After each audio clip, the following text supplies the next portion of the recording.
Good morning friends, मैं जय कुमार फिर से अपनी सक्सेस स्टोरी लेके आया हूँ। आज हमारे साथ मुकेश जी सर है। उनसे जानेंगे पूरी जर्नी सफलता की कहानी। वो एक फर्स्ट ईयर टीचर है, फर्स्ट ईयर लेक्चरर है और उन्होंने किस प्रकार अपने संघर्ष के दिनों को बिता के सफलता हासिल की है, उनसे जानेंगे। तो शुरुआत करते हैं अपने चैनल सबसे मोटिवेशन में। सर स्वागत है सर आपका। जी सर, नमस्ते। हाँ, तो सर सबसे पहले आपका जो शुरुआती परिचय है वो हमारे दर्शकों को बता दीजिए एक बार। जी, मैं आज सबसे बड़े मोटिवेशनल के प्लेटफॉर्म पर हूँ। मेरा परिचय है, मेरा नाम मुकेश कुमार चौधरी है। मैं निवासी ग्राम टाकरडा, तहसील चौमू, जिला जयपुर का रहने वाला हूँ। मेरी शुरुआती एजुकेशनल कक्षा 1 से लेकर 10 तक राजकीय उच्च माध्यमिक विद्यालय टाकरडा में हुई। उसके पश्चात मेरी कक्षा 11-12 की एजुकेशनल साइंस बायो से राजकीय उच्च माध्यमिक विद्यालय चौमू में हुई। फिर उसके बाद में मेरी स्नातक स्तर की शिक्षा सेठ रामेश्वर लाल सहरिया महाविद्यालय कालाडेरा में हुई। उसके पश्चात मेरी पोस्ट ग्रेजुएशन यानी कि एमए ज्योग्राफी से डिपार्टमेंट ऑफ ज्योग्राफी राजस्थान विश्वविद्यालय जयपुर से हुई। उसके पश्चात मैंने रोज टीटी कॉलेज मुरलीपुरा से बीएड की। तो सर आपका जो 10वीं 12वीं में कितने परसेंटेज है, कितने नंबर बने थे आपके, कितने जी मार्क्स सर, आए थे? जी सर, मेरे 10वीं में वर्ष 2009 में 62% बने थे। 62। और 12th में? 12th मैंने 2011 में की थी और मेरे 64% बने थे 12th में। और अपने आपकी स्नातक और बीएड में कितने बने थे आपके? मेरे स्नातक में 61 बने थे सर। 61 बने थे। हाँ। हाँ, तो सर जैसे आप अभी स्कूल लेक्चरर के पद पर कार्यरत हैं। जी सर। तो इससे पहले आप कौन सी जॉब लग चुके थे? जी सर, इससे पहले मतलब मैं लगा था 3rd ग्रेड टीचर। उससे पहले मेरा नेट हो गया था ज्योग्राफी सब्जेक्ट से, और वो उसी टाइम पे हो गया था जब दिसंबर 2015 में, जब मैं एमए करता था। सर ने बताया। तो सर जैसे आप जब तैयारी करते थे, जब फर्स्ट बार आपने इस 3rd ग्रेड टीचर की तैयारी की, इंग्लिश से आप बने, तो उस समय तैयारी कैसे करते थे, कितने घंटे पढ़ाई करते थे? पूरे दिन की शेड्यूल बताओ सर, आपका कैसे पढ़ाई करते थे? जी अजय जी, ऐसा है कि मतलब बीएड एमए और बीएड के साथ ही मेरी तैयारी की शुरुआत हो गई थी। और तैयारी की शुरुआत तो मेरा जो मतलब आज के जो है ना समय के प्रासंगिकता और वर्तमान समय का जो कंपटीशन युग है, उस कंपटीशन युग को ध्यान में रखते हुए ग्रेजुएशन स्तर से ही कंपटीशन की तैयारी शुरुआत कर देनी चाहिए। पहला कि ग्रेजुएशन में अपने को पाठ्यक्रम किस प्रकार का है, उस पाठ्यक्रम को फॉलो करते हुए उसमें तय कर लेना चाहिए कि भाई इसमें से अपना स्तर कहाँ स्टैंड कर रहे हैं अपन। उस स्टैंड करने के पश्चात उनको अपने को करना चिन्हित करने से पता लग जाएगा कि अपन यहाँ स्टैंडर्ड यहाँ है और अपने से काफ़ी दूर है या किनारे पे या मतलब अपना टारगेट के करीब है उसके। फिर उसके बाद में आता बुक्स, जो सबसे महत्वपूर्ण है, क्योंकि मतलब जो भी बड़ी एग्जाम्स इनमें अपने को कोई सफलता प्राप्त करनी होती है तो मुख्य लक्ष्य होता है कि अध्ययन सामग्री किस प्रकार की। उन अध्ययन सामग्री के लिए अब प्रत्येक बुक में किसी भी कंपटीशन की होगी, एक बुक या 1-2 बुक में, किसी भी कंपटीशन की बुक में कोई पूर्ण अध्ययन सामग्री नहीं मिलती है। तो इसके लिए हमें क्या करना है कि उनसे संबंधित बुक्स खरीद लेते हैं। खरीदने के पश्चात हमने को फिर वापस सिलेबस को उठाना, और सिलेबस को उठाने के बाद उसमें से चिन्हित करना कि इस बुक में वही चीज़ें जो उस सिलेबस में हैं, जो चीज़ें उस बुक में अतिरिक्त है या उस बुक में नहीं है, उनको चिन्हित करो और दूसरी बुक की सहायता लो और अध्ययन करो। मेरा पढ़ने का सर शेड्यूल। हाँ सर, तो जैसे आपका जो बुक लिस्ट आपने बताया कि बुक्स भी लेना चाहिए, तो ऐसी कौन कौन सी बुक्स आपने ली, किस कैसे लेखक वगैरह, कोई राइटर्स अच्छे राइटर वगैरह, कौन कौन सी बुक्स आपने इस्तेमाल किया? जी सर, कॉलेज स्तर से मैंने कंपटीशन की तैयारी कर दी, तो मेरे ऑप्शनल विषय भूगोल था मुख्य रूप से, जो रुचि का। इसके अलावा मैंने इंग्लिश लिटरेचर, पॉलिटिकल और ज्योग्राफी, इनमें मतलब हमारे गुरुजनों ने बताया वो किताबें। इसके अलावा एक आती है मैगजीन प्रतियोगिता दर्पण। उस प्रतियोगिता दर्पण में जो सिविल सेवा के टॉपर्स होते हैं उनकी मतलब समरी आती है, इंटरव्यू आते हैं। उस इंटरव्यू में मतलब कि वो आते हैं कि भाई किस बुक में क्या चीज़ अपने को अध्ययन सामग्री के लिए मिलेगी। जैसे अब मैं भूगोल की बताऊँ तो भूगोल की मानचित्र के लिए आती है के सिद्धार्थ मुखर्जी, एक अरिहंत की नेट की book, Majid Hussain Indian geography के लिए, फिजिकल ज्योग्राफी के लिए आती है सविंदर सिंह की। ये महत्वपूर्ण बुक्स है भूगोल विषय के लिए। ये भूगोल के महत्वपूर्ण बुक्स है। जी सर।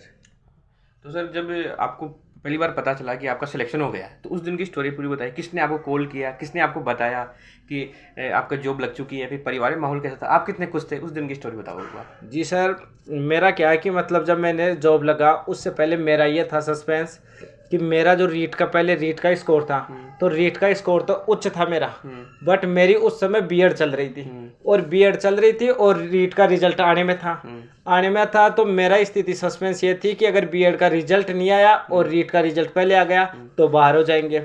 फिर हुआ क्या कि हमने राजस्थान विश्वविद्यालय में धरना दिया और धरना देने के पश्चात हमने 3-4 दिन धरना देने के पश्चात हमारा रिजल्ट आ गया। फिर उसके अगले दिन ही हमारा रीट का रिजल्ट आ गया।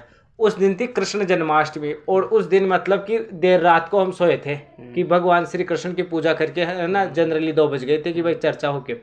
फिर मैं उठा 8 बजे, लेकिन उससे पहले मेरे पास 6 बजे एक दुर्गेश जी गुज्जर है मेरे भैया के मित्र, उनका फ़ोन आया कि भाई रिजल्ट आ गया और कट ऑफ वो जितनी मेरी स्कोर हो रहा था मेरी 72% थी और कट ऑफ गई है 66.19 उन्होंने बताया ओबीसी।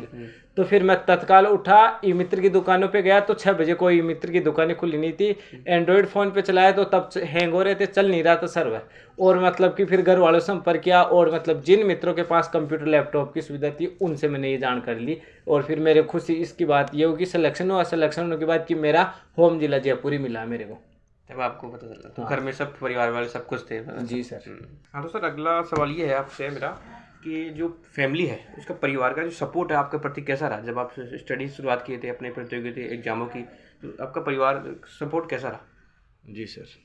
जी सर मैं किसान परिवार से संबंध रखता हूँ।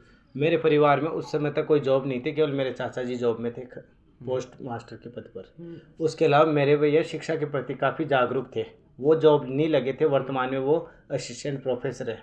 लेकिन जब हमारे घर में शैक्षणिक माहौल तैयार हो रहा था उसमें मेरे भाई की बहुत भूमिका रही। उन्होंने आपको काफ़ी सपोर्ट किया और हर चीज़ के लिए मतलब ऐसे एहसास ही नहीं होने दिया। और फिर जब हम कभी कभार तुलना करते कि आज हम इस पद पर किसकी वजह से है तो हम सोचते हैं कि भाई पिता से भी ज़्यादा हमारे भाइयों ने हमारा सहयोग किया है। और सर जैसे आपका यदि कोई आइडियल पूछे तो आदर्श आप आदर्श किसे मानेंगे कि आपका आदर्श कौन है जिसने आपको हमेशा आगे बढ़ाया है, आपको मोटिवेशन दिया है? कभी आप अप्स डाउन हो गए, नीचे भी आप कभी आए हो तो उसने आपका साथ नहीं छोड़ा कभी, ऐसा कोई आदर्श आपका? जी आदर्श अगर कहूँ तो मेरे बड़े भाई है शैतान जी जा। बड़े भाई आदर्श उन्होंने आपको? और अगर किसी दार्शनिक के बारे में आदर्श की बात करूँ तो मैं महात्मा बुद्ध को फॉलो करता हूँ। तो महात्मा बुद्ध की ऐसी क्या विशेषता है जो हमेशा आप उनको लेते हो, उनसे क्या सीखते हो? महात्मा बुद्ध ने बताया था कि 2600 साल पहले महात्मा बुद्ध ने बताया थी कि दुख का कारण, दुख निवारण और दुख निवारण मार्ग, इन सब के लिए जिम्मेदार कोई और नहीं, स्वयं होता है मनुष्य। दुख है तो अपनी इच्छाओं के कारण, दुख निवारण अगर इच्छा कम कर दिए तो दुख का निवारण, दुख निवारण का मार्ग अगर अपन उनमें इच्छाओं में कटौती कर दिए तो वो दुख निवारण का मार्ग हो जाएगा।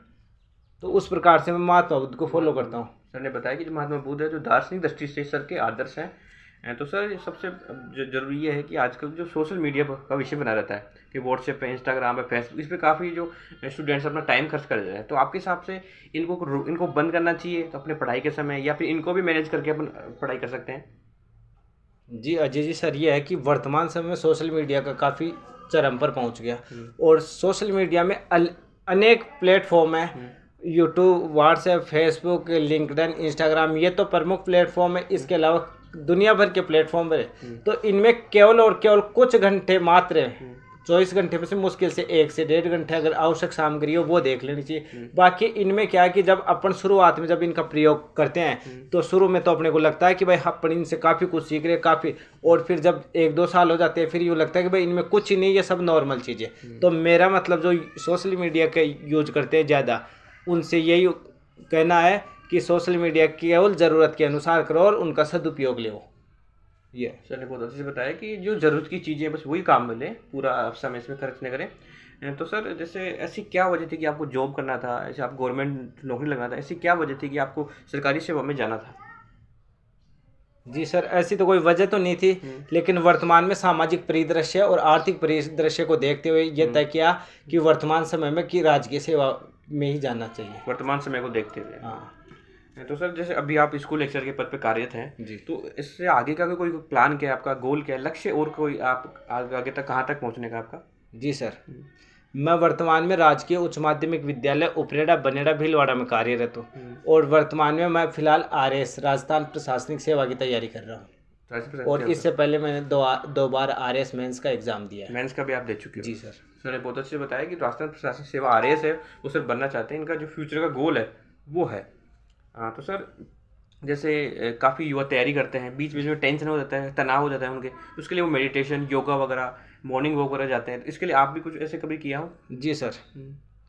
जी सर, जब मैं तैयारी करता था तो मैं जयपुर रहता था, और कभी कभार मुश्किल से कि साल में 2 से 3 बार दिन ऐसे आते हैं कि भाई जब मैं सूर्योदय के बाद उठता था, जब उठता था सूर्योदय के बाद, तो मेरा पूरा दिन खराब जाता था। दिन भर चिड़चिड़ापन रहना, दूसरा मतलब कि पढ़ाई में मन नहीं लग रहा। मेरे खुद के ये विचार हैं, ये मैंने देखा। तो जो तैयारी करने वाले यूथ है, उन सभी से मेरा मतलब रिक्वेस्ट है कि आप सूर्योदय से पूर्व उठे। और मैं तो विद्यालय में रहता हूँ, तो विद्यार्थियों को भी यही कहता हूँ कि अपने को कोई उठने का कोई जल्दी नहीं, केवल और केवल इतना सा ध्यान रखे कि जब भी सूर्योदय उससे पूर्व आप उठ जाओ, सूर्य से पहले उठना हाँ चाहिए। ये। सर ने बताया कि जैसे अपने बॉलीवुड जो एक्टर हैं अक्षय कुमार, उनकी थ्योरी सर फॉलो करते हैं, वो भी जैसे जल्दी उठते हैं और जल्दी सो जाते हैं। तो सर ने बहुत अच्छी बताया कि सूर्य से पहले उठना चाहिए और अपने काम जितने जो भी कर्म है अपने करने चाहिए।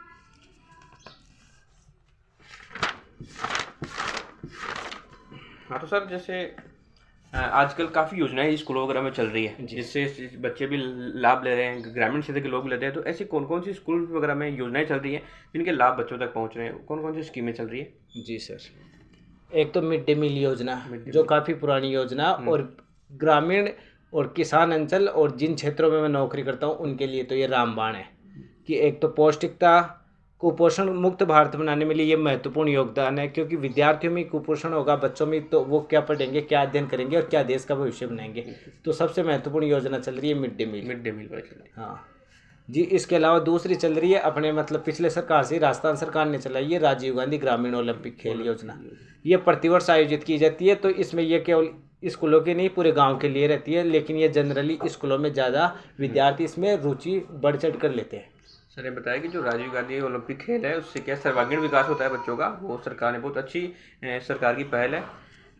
इसके अलावा विद्यार्थियों के लिए पालनहार योजना, जिसमें कोई भी किसी विद्यार्थी के पिता या अनाथ हो जाए, या मतलब किसी कारण से माता पिता में विच्छेद हो जाए, तो उनको पालनहार योजना में प्रतिवर्ष 1000 प्रति माह 1000 रुपये महीना दिया जाता है। इसके अलावा गार्गी योजना, जो बालिकाओं को 75% से अधिक 10वीं और 12वीं में अंक प्राप्त करने वाली बालिकाओं को प्रतिवर्ष बसंत पंचमी के दिवस पर दिया जाता है, गार्गी पुरस्कार। हाँ। इसके अलावा बालिकाओं को विद्यालय की दूरी कम करने या विद्यालयों में आने में किसी प्रकार की असुविधा न हो, इसके लिए साइकिल योजना है जो राज्य सरकार की। इससे क्या है कि हमारे विद्यालय और हमारी बालिकाएं साइकिल चलाने के साथ साथ उस साइकिल से जुड़ी हुई इंजीनियरिंग के बारे में अच्छी तरीके से जान लेती है।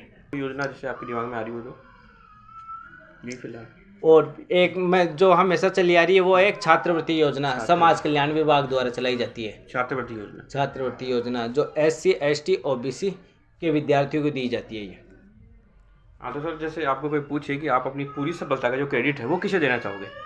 ये मेरी पूरी सफलता का क्रेडिट मेरे बड़े भैया और माता पिता को। माता पिता और बड़े भैया, तो यानी कि कुल मिला के यूँ कह सकते हैं कि ये मेरी पूरी सफलता क्रेडिट मेरे परिवार की, आपके परिवार को जाता है पूरा जी।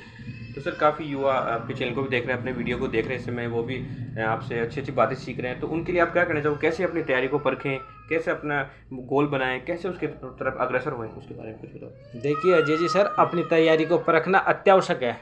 फिर जब कंपटीशन में जाते हैं और कंपटीशन में उनका रिजल्ट आता है तो उम्मीद से काफ़ी डाउन उनका रिजल्ट मिलता है। तो जब उम्मीद से काफ़ी रिजल्ट डाउन मिलता है तो इसका मतलब है कि वो अपनी तैयारी को खुद परख के नहीं गए थे, और उम्मीद बिना परखे उम्मीद अपने से काफ़ी ज़्यादा कर लिए थे खुद से।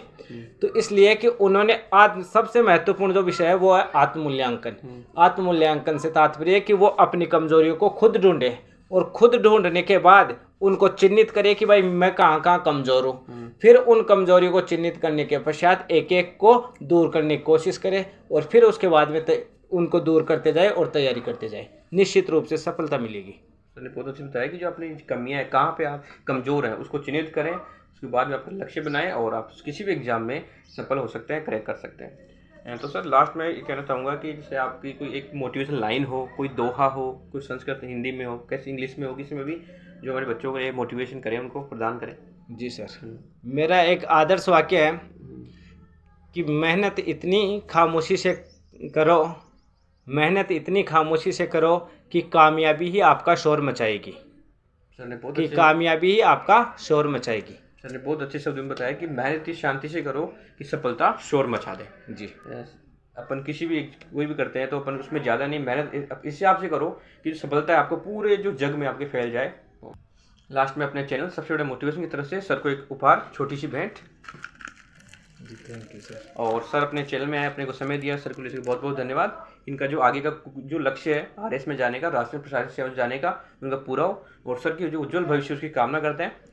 और मैं फिर से कहना चाहूँगा, यदि अभी तक भी आपने मेरा चैनल सब्सक्राइब नहीं किया तो यूट्यूब पे जाइए, सबसे बड़ा मोटिवेशन सर्च कीजिए, लाइक कीजिए, जिससे क्या होगा मेरे जो आने वाले वीडियोज़ हैं वो सबसे पहले आप तक पहुँचेंगे। धन्यवाद। धन्यवाद।